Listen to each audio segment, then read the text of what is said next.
And I've seen it with my own eyes, where the women would have bright lipstick on, like very bright, like to the point where it was like very, very noticeable. And then you had other women who were very strict. Some of them, part of the government, would come up and say, hey, you're not supposed to have that. And let me wipe it off for you. And they would put razor blades inside of cotton balls, and they would slice the lips. Oh, wow. As they were supposedly wiping them up. And it was like, wow. So that's how it was forced, where they would make an example out of that person like that. So the word would get around, and guess what? Now the women would be like, whoa.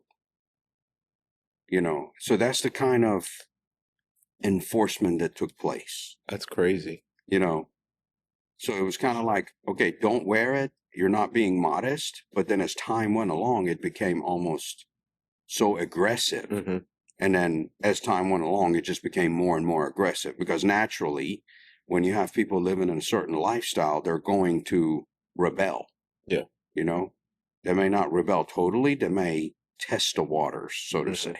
Right. Well, I'm going to wear a little more lipstick, see what happens. Mm-hmm. And then they do it once or twice to get away with it. And then they get comfortable with it. And then the fourth time they do it, they just run across somebody, and that person's going to take action. And I'm just kind of showing you like the nature of how things were taking place. Right.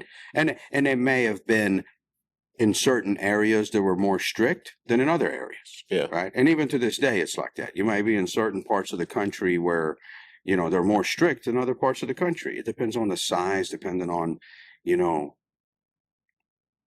who's in charge. Yeah. Right. If you're more affluent, you have more money, you can pay off the people who do that, and then they'll leave you alone. Right. One of those deals. So what was school like before and after? Was there a change, like in your school, like your day-to-day schooling? Before that, it was just normal school. You would go to school, 7:30, I can't remember, 7:30, 8 o'clock till, 3, 4 o'clock, whatever. After that, I remember going to school, 7:30, 8 o'clock, and then we would go home at 11, I believe, if I remember correct. It was around 11. It depended on when the lunch prayer was.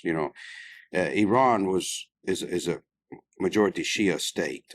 Okay, so when you're looking at Islam, Sunnis pray 5 times a day. Shias pray 3 times. It's to combine 2 of the prayers together.